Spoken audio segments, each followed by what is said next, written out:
जय श्रीमन नारायण दोस्तों। भगवत गीता का हमारा छठा अध्याय जो है ध्यान योग आत्म संयम योग के नाम से जाना जाता है और इस अध्याय में कुल 47 यानी 47 श्लोक हैं, जिसमें भगवान श्री कृष्ण मन को वश में करने, ध्यान लगाने की विधि और संतुलित जीवन शैली के महत्व का विस्तृत वर्णन किया है। जो पुरुष कर्म का आश्रय न लेकर करने योग्य कर्म करता है वह सन्यासी तथा योगी है, और केवल अग्नि का त्याग करने वाला सन्यासी नहीं है तथा केवल क्रियाओं का त्याग करने वाला योगी नहीं है।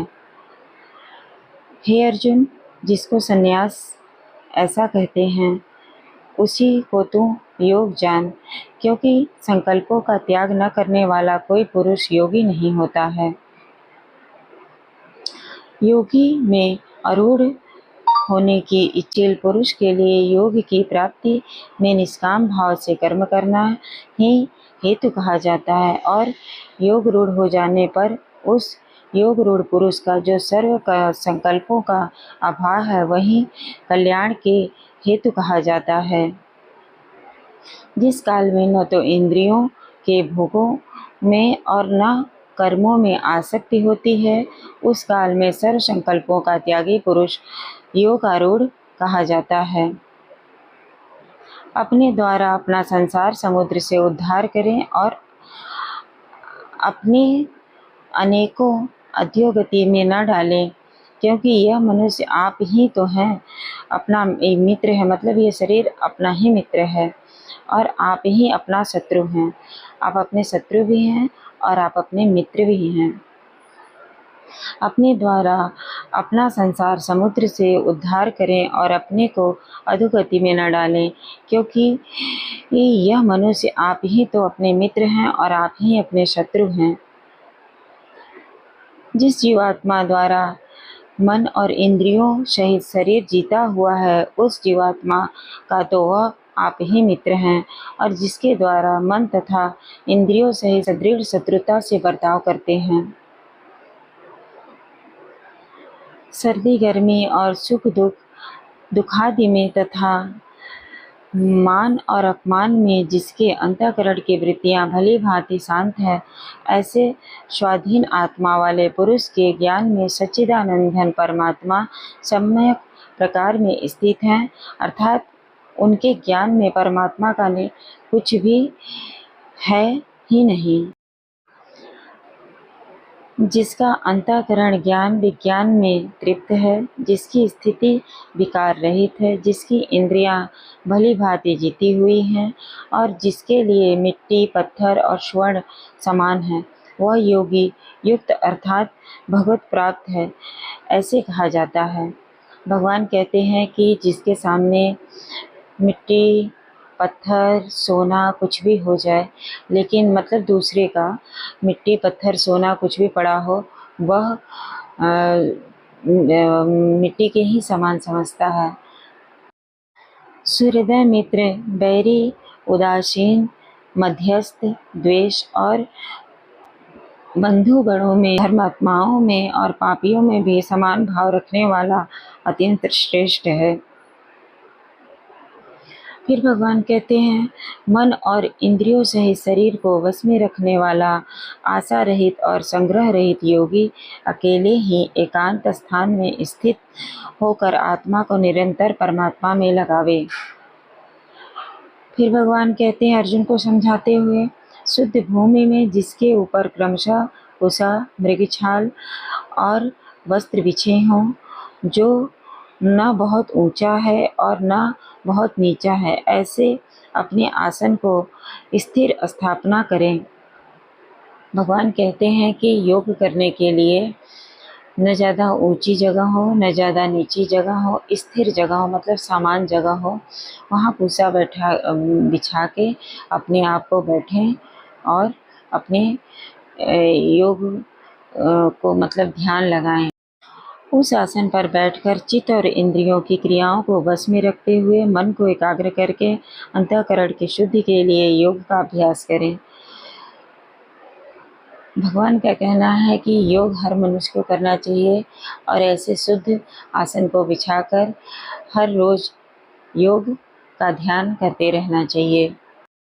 और फिर भगवान कहते हैं कि काया, सिर और गले को समान एवं अचल धारण करके, मतलब आंचल आंचल ओढ़ के, मतलब सर को ढक के, और स्थिर होकर अपनी नासिका के अग्रभाग पर दृष्टि जमाएं, अन्य दिशाओं को न देखते हुए, मतलब इधर उधर न देखते हुए अपने सर को ढक लें और अपनी नासिका के ऊपर आप सर्वप्रथम ध्यान लगाएं। नासिका मतलब नाक होती है, और नाक के ऊपर अपने ध्यान को केंद्रित करें। आंख बंद करके सामने देखें कि भगवान आपको कुछ उपदेश दे रहे हैं और आप अर्जुन हैं। इस प्रकार मन में संकल्प लेते हुए अपनी योग साधना को आप साध सकते हैं। ब्रह्मचारी के व्रत में स्थित, भय रहित तथा भली भांति शांत अंतःकरण वाला सावधान योगी मन को रोककर मुझ में चित वाला और मेरे परायण होकर स्थित हो। बस में किए हुए मन वाला योगी इस प्रकार आत्मा को निरंतर मुझे परमेश्वर के रूप में लगाता हुआ मुझ में रहने वाले परमानंद की पराकाष्ठा रूप में शांति को प्राप्त करता है। हे अर्जुन, यह योग न तो बहुत खाने वाले का, न बिल्कुल न खाने वाले का, न बहुत शयन करने वाले का, स्वभाव वाले का, और न सदा जागने वाले के लिए सिद्ध होता है। भगवान कहते हैं कि न बहुत खाने वाला, न बहुत सोने वाला, और मतलब न बिना खाए वाले का योग सिद्ध नहीं होता है, न बहुत ज़्यादा सोने वाले का। कम सोना चाहिए, कम खाना चाहिए, कम बोलना चाहिए। ऐसे आपकी योग साधना जो होती है वो सिद्ध होती है। दुखों का नाश करने वाला योग तो यथा योग्य आहार विहार करने वाले का, कर्मों में यथा योग्य चेष्टा करने वाले का, और यथा योग्य सोने तथा जागने वाले का ही सिद्ध होता है।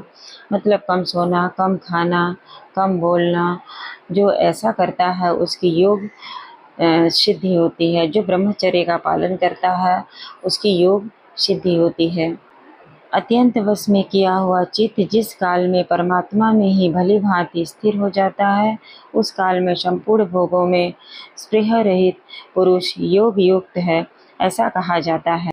जिस प्रकार वायु रहित स्थान में स्थित दीपक जलाया मान नहीं होता है, वैसे ही उपमा परमात्मा के ध्यान में लगे हुए योगी के जीते हुए चित्त की कही जाती है।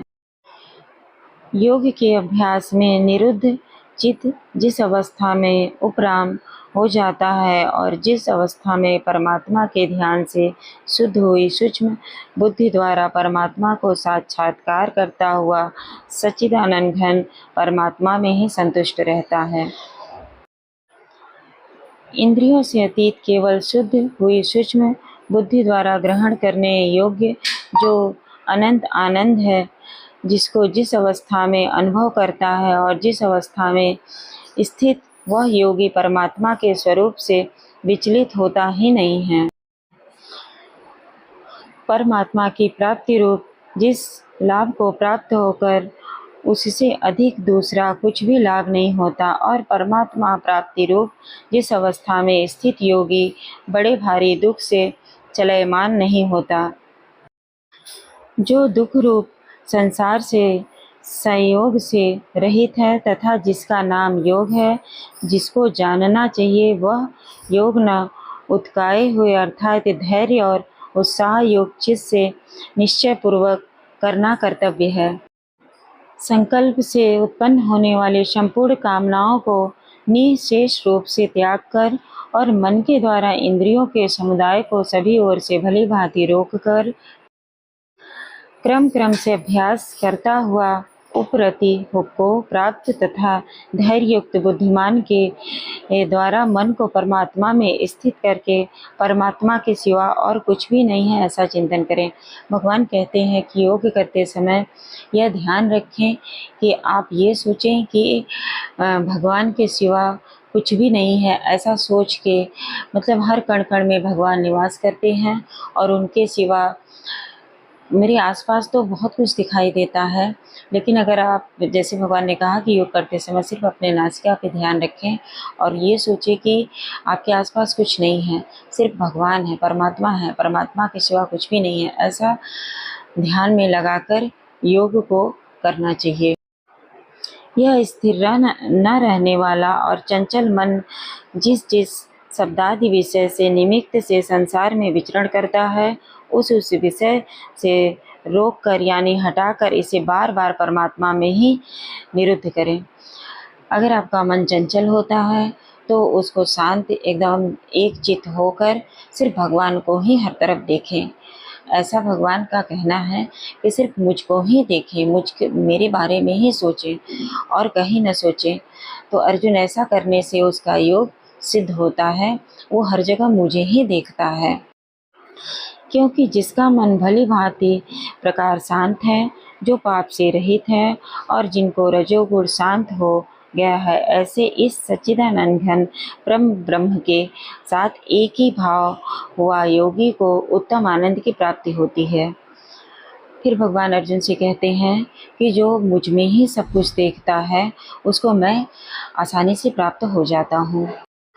फिर भगवान कहते हैं कि वह पाप रहित योगी इस प्रकार निरंतर आत्मा को परमात्मा में लगाता हुआ शुभ पूर्वक पर ब्रह्म परमात्मा की प्राप्ति रूप अनंत आनंद का अनुभव करता है। आप देखते होंगे दोस्तों कि जब हम भगवान का कोई भी अनुष्ठान करते हैं, तब मुझे लगता है कि मैंने भगवान को प्राप्त कर लिया, और उस समय आत्मा में इतना हर्ष और इतना उल्लास, इतना खुशी होता है कि इसका अनुभव अगर आप करेंगे तभी आपको इस चीज़ का ज्ञान हो सकता है। सर्वव्यापी अनंत चेतना में एक ही भाव से स्थिर रूप योग से युक्त आत्मा वाला तथा सब में समभाव से देखने वाला योगी आत्मा को संपूर्ण भूतों में स्थित और संपूर्ण भूतों को आत्मा में कल्पित देखता है। जो पुरुष संपूर्ण भूतों में सबके आत्मा रूप मुझ वासुदेव को ही व्यापक देखता है और संपूर्ण भूतों को मुझ मतलब भगवान अपने को कहते हैं वासुदेव के अंतर्गत देखता है, उसके लिए मैं अदृश्य नहीं होता और वह मेरे लिए अदृश्य नहीं होता। भगवान कहते हैं कि जो मुझको ही देखता है और हर जगह मुझे देखता है, मैं उसके लिए कभी अदृश्य नहीं होता और हर जगह मैं उसके लिए उपस्थित रहता हूँ। फिर भगवान कहते हैं जो पुरुष एक ही भाव में स्थित होकर संपूर्ण भूतों में आत्मा रूप में स्थित मुझ सच्चिदानंद घन वासुदेव को भजता है, वह योगी सब प्रकार से बरबता हुआ भी मुझ में ही बरबता है। मतलब भगवान कहते हैं कि जो मुझे ही सब रूपों में देखता है, वो मुझको ही हर जगह देखता है, बरतता है। कहीं भी देखिए तो भगवान आपको दिख जाए, ऐसा मतलब हर मनुष्य में, तो वो मुझको ही प्राप्त कर लेता है। फिर भगवान कहते हैं अर्जुन, जो योगी अपनी भांति संपूर्ण भूतों में सम देखता है और सुख अथवा दुख को भी सब में सम देखता है, वह योगी परम श्रेष्ठ माना जाता है। फिर भगवान अर्जुन से कहते हैं कि भूत भविष्य वर्तमान सबको सम एक समान देखता है, दुख सुख का अनुभव नहीं करता है, वह योगी सबसे सर्वश्रेष्ठ माना जाता है। फिर अर्जुन भगवान श्री कृष्ण से बोलते हैं, हे मधुसूदन, जो यह योग आपने समभाव से कहा है, मन के चंचल होने से मैं इसकी नित्य स्थिति को नहीं देख पाता हूँ। अर्जुन कहते हैं कि मन इतना चंचल है कि जो योग आपने कहा है, यह मैं समभाव से नहीं देख पा रहा हूँ। क्योंकि हे कृष्ण, यह मन बड़ा चंचल, प्रथमतन स्वभाव वाला, बड़ा दृढ़ और बलवान है, इसलिए उसका वश में करना मैं वायु को रोकने की भांति अत्यंत दुष्कर मानता हूँ। फिर श्री भगवान अर्जुन से बोले, हे महाबाहो, निसंदेह मन चंचल और कठिनता से वश में होने वाला है, परंतु हे कुंती अर्जुन, यह अभ्यास और वैराग्य से वश में हो जाता है। जिसका मन वश में किया हुआ नहीं है, ऐसे पुरुष द्वारा योग दुष्प्राप्त है और बस में किए हुए मन वाले प्रयत्नशील पुरुष द्वारा साधना से उसका उसका प्राप्त होना सहज है। यह मेरा मत है। फिर अर्जुन भगवान श्री कृष्ण से बोलते हैं, हे कृष्ण, जो योग में श्रद्धा रखने वाला है किंतु संयमी नहीं है, इस कारण जिसका मन अनंत काल में योग से विचलित हो गया है, ऐसा साधक योग की सिद्धि को अर्थात भगवत साक्षात्कार को न प्राप्त होकर किस गति को प्राप्त होता है। फिर अर्जुन भगवान से कहते हैं कि जिसका योग में मन नहीं लगता है, जिसका मन चंचल है, वह विचलित हो जाता है और वो किस गति को प्राप्त होता है। हे महाभाव, क्या वह भगवत प्राप्ति के मार्ग में मोहित और आश्रय रहित पुरुष छिन्न भिन्न बादल की भांति दोनों ओर से भ्रष्ट होकर नष्ट नहीं हो जाता। हे श्री कृष्ण, मेरी इस संशय को संपूर्ण रूप से छेदन करने के लिए आप ही योग्य हैं, क्योंकि आपके सिवा दूसरा इस संशय का छेदन करने वाला मिलना संभव है। श्री भगवान अर्जुन से बोले, हे पार्थ, उस पुरुष का न तो इस लोक में नाश होता है और न परलोक में ही, क्योंकि हे प्यारे, आत्मोद्धार के लिए अर्थात भगवत प्राप्ति के लिए कर्म करने वाला कोई भी मनुष्य दुर्गति को प्राप्त नहीं होता है। योग भ्रष्ट पुरुष पुण्यवानों के लोकों को अर्थात स्वर्ग आदि उत्तम लोकों को प्राप्त होकर उनमें बहुत वर्षों तक निवास करके फिर शुद्ध आचरण वाले श्रीमान पुरुषों के घर में जन्म लेता है। फिर भगवान कहते हैं, अच्छे आचरण करने वाले और योग साधना करने वाले पुरुष मेरे धाम को जाता है और वहाँ अच्छे से सुख भोग कर मेरे धाम में और अच्छे कुलों में जन्म को लेता है। अथवा वैराग्यवान पुरुष उन लोकों में न जाकर ज्ञानवान योगियों के ही कुल में जन्म लेता है, परंतु इस प्रकार जो वह जन्म है जो संसार में निसंदेह अत्यंत दुर्लभ है। फिर भगवान कहते हैं, अच्छे कुल मतलब बहुत अच्छा जन्म उसको मिलता है और वह इस संसार में बहुत ही दुर्लभ है। जो बहुत अच्छा मनुष्य होगा उसी को यह सब प्राप्त होता। वह उस पहले शरीर में संग्रह किए हुए बुद्धि संयोग को अर्थात समबुद्धि रूप योग के संस्कारों को अनायास ही प्राप्त हो जाता है। और हे कुरुनंदन, उनके प्रभाव से वह फिर परमात्मा की प्राप्ति रूप सिद्धि के लिए पहले ही बढ़कर प्रयत्न करता है। वह श्रीमानों के घर में जन्म लेने वाला योग भ्रष्ट पराधीन हुआ भी उस पहले के अभ्यास से ही निसंदेह भगवान की ओर आकर्षित किया जाता है तथा समबुद्धि रूप योग का जिज्ञासु भी वेदों में कहे हुए सकाम कर्मों के फलों को उल्लंघन कर जाता है। परंतु प्रयत्न पूर्वक अभ्यास करने वाला योगी तो पिछले अनेकों जन्मों में संस्कार बल में इसी जन्म में ससिद्धि होकर संपूर्ण पापों से रहित होकर फिर तत्काल ही परम गति को प्राप्त हो जाए। फिर भगवान श्री कृष्ण अर्जुन को कहते हैं कि तू योगी है। संपूर्ण योनियों में ये भी जो श्रद्धावान योगी मुझ में लगे हुए अंतरात्मा में मुझको निरंतर भजता है, वह योगी मुझे परम श्रेष्ठ मान्य है। फिर भगवान कहते हैं कि जो योगों में मुझे भजता रहता है वह मुझे बहुत प्रिय। और फिर भगवान लास्ट में कहते हैं, संपूर्ण योनियों में भी जो श्रद्धावान योगी मुझ में लगे हुए अंतरात्मा से मुझको निरंतर भजता है, वह योगी मुझे परम श्रेष्ठ मान्य है। इसलिए दोस्तों, भगवान को हमेशा याद करते रहना चाहिए, हमेशा भजते रहना चाहिए। एक पल भी आप कुछ भी करते हो, चाहे आपका कोई भी कर्म हो, लेकिन भगवान को कभी नहीं भूलना चाहिए। जब आप भगवान को नहीं भूलेंगे तो भगवान आपको भी नहीं भूलेंगे, वो हमेशा आपको पकड़ के रखेंगे। भगवान तो इतने दयालु हैं, इतने श्रद्धावान हैं कि जब आप उन्हें पकड़ेंगे तो वो आपको छोड़ेंगे ही नहीं, वो आपको पकड़ के रखेंगे।